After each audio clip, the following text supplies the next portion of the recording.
కనీసం నీ చేతికి రాఖీ కట్టించుకోకపోయినా నీ మంచి మనసుతో నన్ను ఆశీర్వదించన్నయ్యా.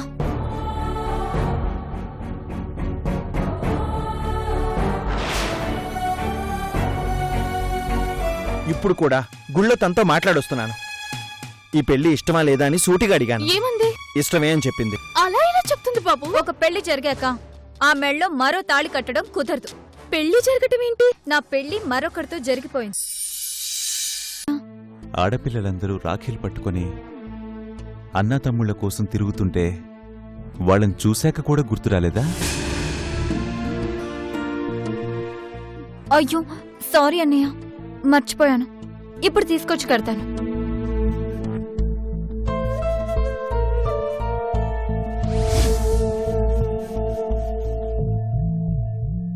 ఈ రోజు కోసం సంవత్సరం అంతా ఎదురు చూసి కనీసం ఆశీర్వదించు చాలు అన్న చెల్లెల్ని చీకొట్టారు.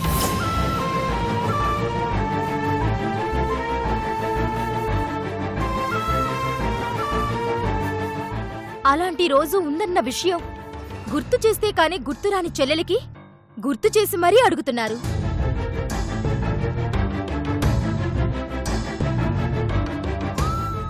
పెళ్లి హడావుడిలో ఉంది కాబట్టి నా చెల్లెలు మర్చిపోయి ఉంటుంది. తను నా చెల్లెలు. అసలు రాఖీ కట్టకపోయినా నా చెల్లెలే. రాఖీ పేరుతో నాకు దగ్గరవ్వాలని చూసినంత మాత్రాన వాళ్ళు నాకు ఎప్పటికీ ఏమీ కారు.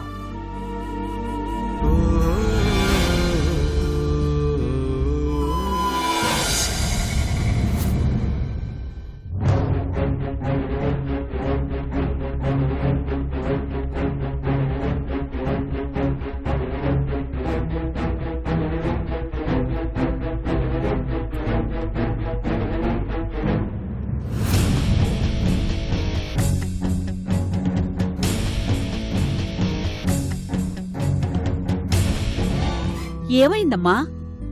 వాడెందుకంత కోపంగా ఉన్నాడు? ఆయన కోపానికి అర్థం ఉంది రెండత్తయ్యా.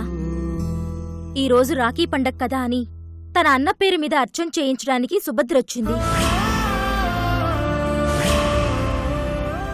ఆయన్ని చూసి ఆయన కాళ్లకి నమస్కరించి ఆశీర్వాదం తీసుకోవాలని ఆశపడింది.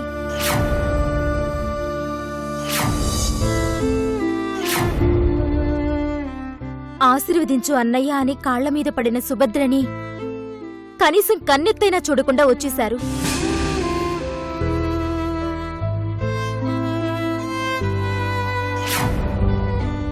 ఆయన సంతోషంగా ఉండాలని అర్చన చేయించి తను మాత్రం ఏడుస్తూ అలా ఉండిపోయింది.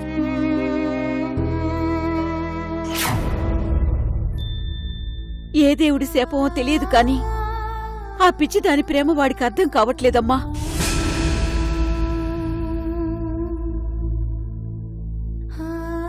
సుభద్ర గురించి ఏదైనా చెప్పాలని చూసినా నన్ను దూరంగా పెడతాడేమోనన్న భయంతో ఏం మాట్లాడలేకపోతున్నాను. ఆయన సుభద్రతో మాట్లాడకపోయినా ఇలాంటప్పుడు కన్నెత్తి అభిమానంగా చూసినా ఆనందపడుతుంది. కాని ఈయన కాళ్లమీద పడిన చెల్లెల్ని పట్టించుకోకుండా వచ్చేశారు.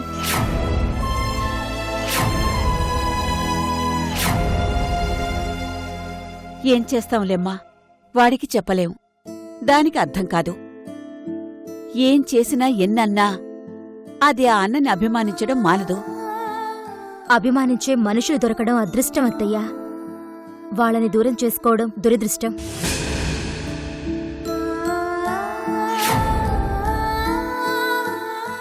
సరే, సుభద్రకి ఈ ఇంట్లో స్థానం కల్పించలేకపోయినా ఈ రాఖీ పండుగ రోజు ఆయన చేతికి రాఖీ కట్టించి ఆ చిన్న కోరికైనా తీరుద్దామనుకుంటున్నాను.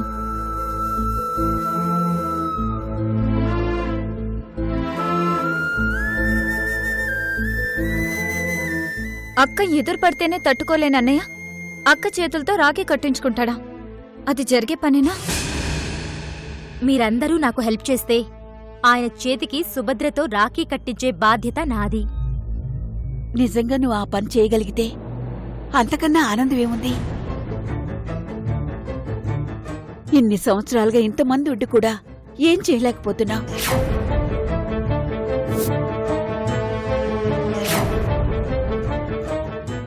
దానికా చిన్న ఆనందం కలిగిస్తానంటే మేమేం చేయమన్నా చేస్తాం.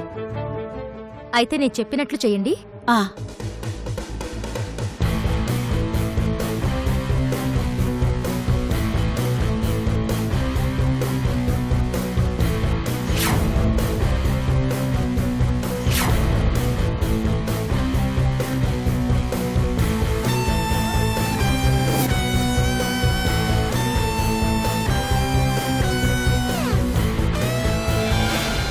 సరేనా? చాలా బావుందమ్మా.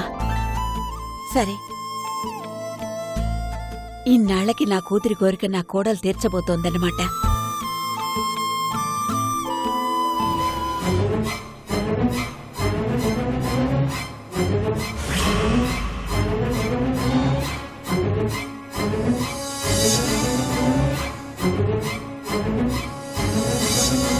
ఏమండి?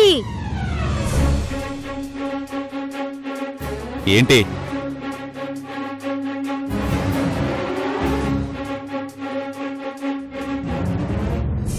ఏం చేస్తున్నారు? ఇంతలో ఏం చేస్తాను?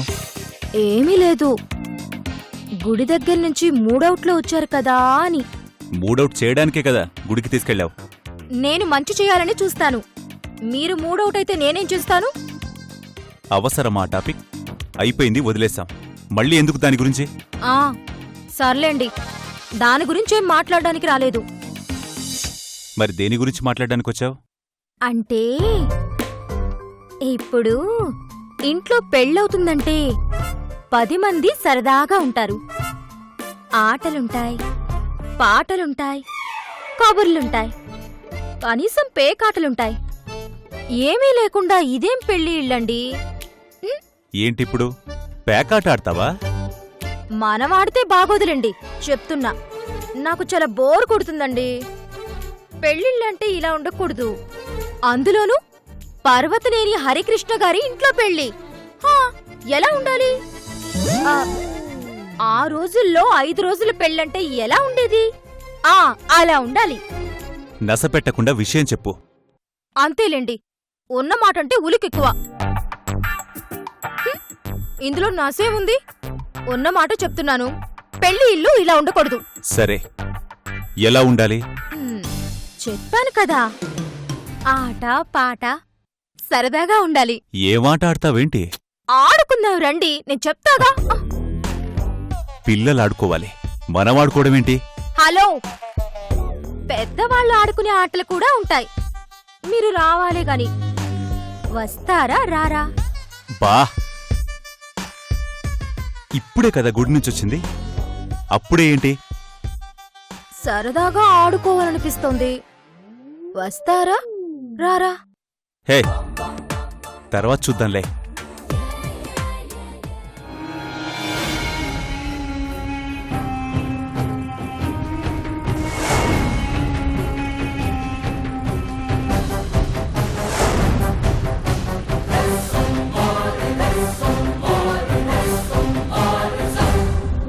ఏంటి అన్న ఇంకా చూసినట్లేడే?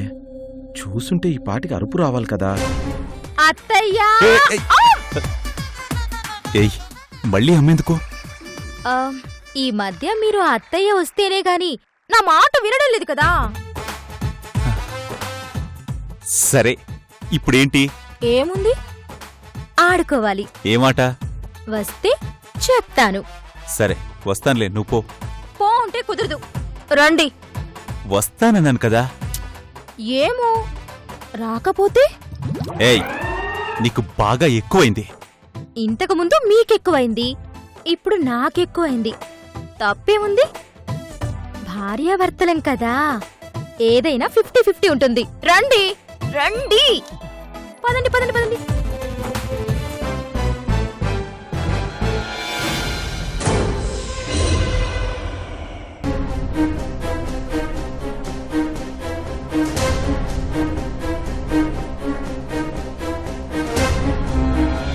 చూడమ్మా, చిన్నపిల్లలాగా ఆటలు పాటలను గోల చేస్తుంది.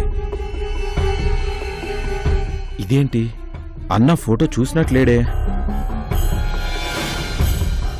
మా దగ్గర గోల్ చేసి నీ దగ్గరకొచ్చింది. అవునా? తను చెప్పేది నిజమే కదరా. పెళ్ళిళ్ళు అన్న తర్వాత ఆటపాటలతో కళకళ్లాడుతూ ఉండాలి. నువ్వీ మధ్య ఈమెను సపోర్ట్ చేయడం ఎక్కువైపోయింది. మంచి విషయాల్లో సపోర్ట్ చేయడం తప్పే ఉందిరా.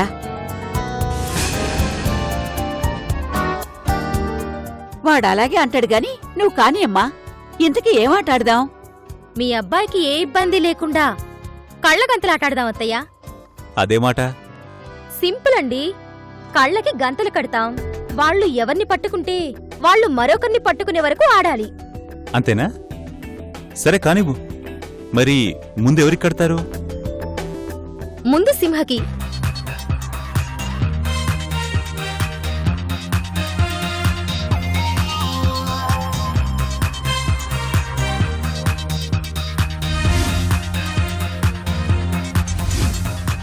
సింహ అలా కూర్చో.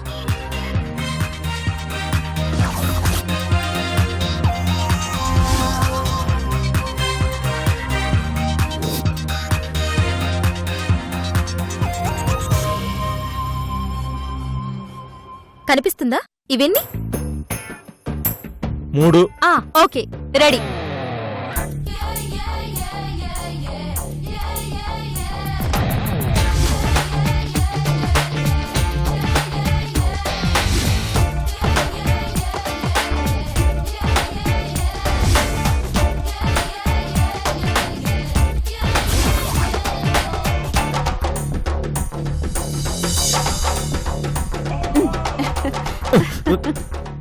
ఒరే, పట్టుకోవాల్సింది మమ్మల్ని కాదురా, వాణ్ణి. వెళ్ళి వెళ్ళు. రేయ్.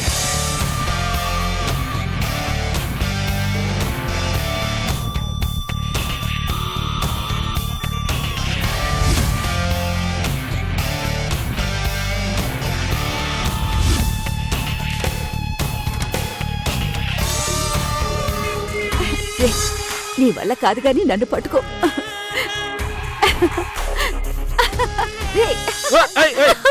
Out out out out. అమ్మ అవుట్, అమ్మ అవుట్, అమ్మ అవుట్.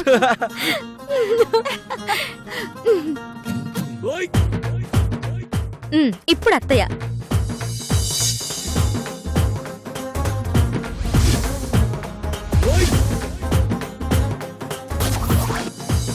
అత్తయ్య నేను చెప్పింది గుర్తుందిగా?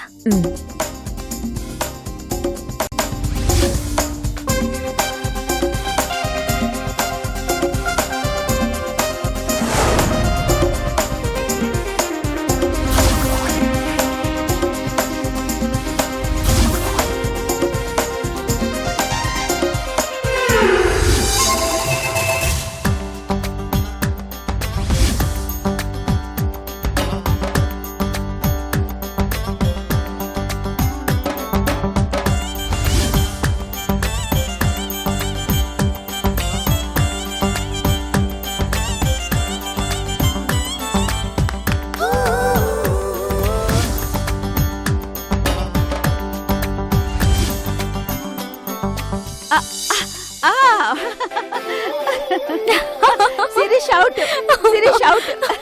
ఓకే.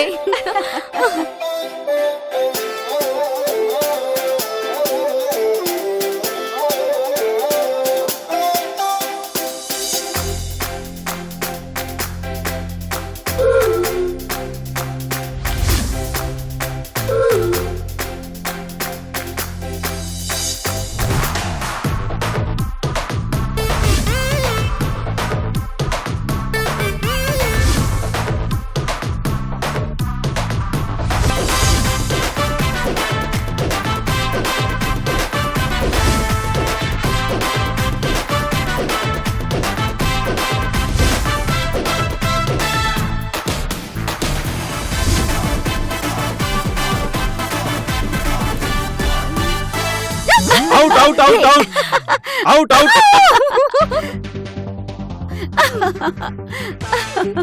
చూసారా, భర్తని ఓడించగలిగేది భార్యే. భార్యని ఓడించగలిగేది భర్తే అని ఇప్పుడు నేను చూపిస్తా. అవునా? చూద్దాం. చూడు.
అన్నయ్య,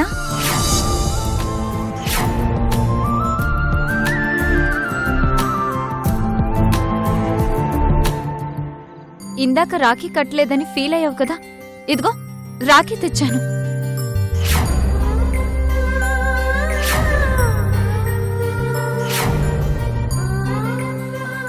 ఆట మధ్యలో ఇప్పుడేంటి అర్చనా? ప్లీజ్ వదినా. సరే సరే కట్టు.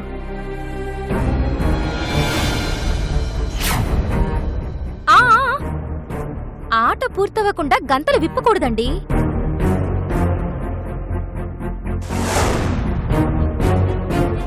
అర్చనా, నువ్వు కట్టు.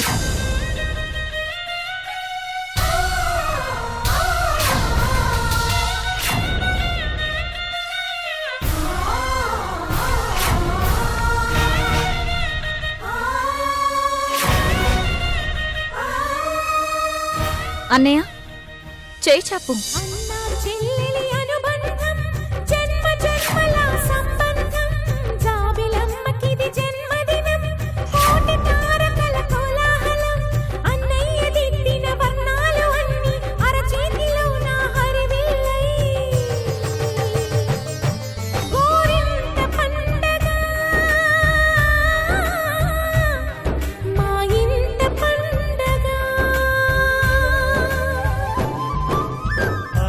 చెల్లెలి అనుబంధం అంతులేనిది ఆనందం, జాబిలమ్మకిది జన్మదినం, కోటి తారకల కోలాహలం, అన్నయ్య ప్రేమి అరచేతిలోన అందాల రేఖలు అవుతుంటే గోరింట పండగ మా ఇంట పండగ.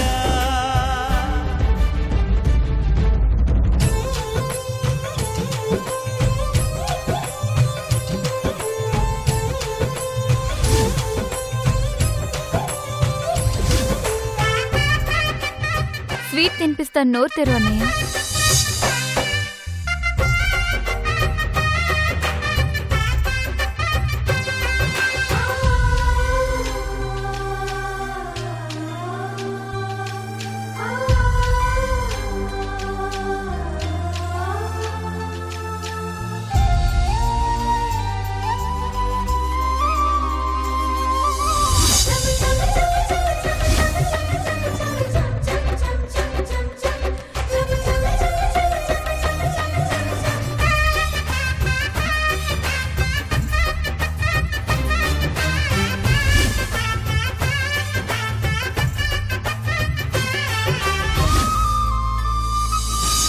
అన్నయ్య, నన్ను ఆశీర్వదించు.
సరే సరే రాఖీ కట్టడం అయిపోయిందిగా, ఆట స్టార్ట్ చేద్దాం.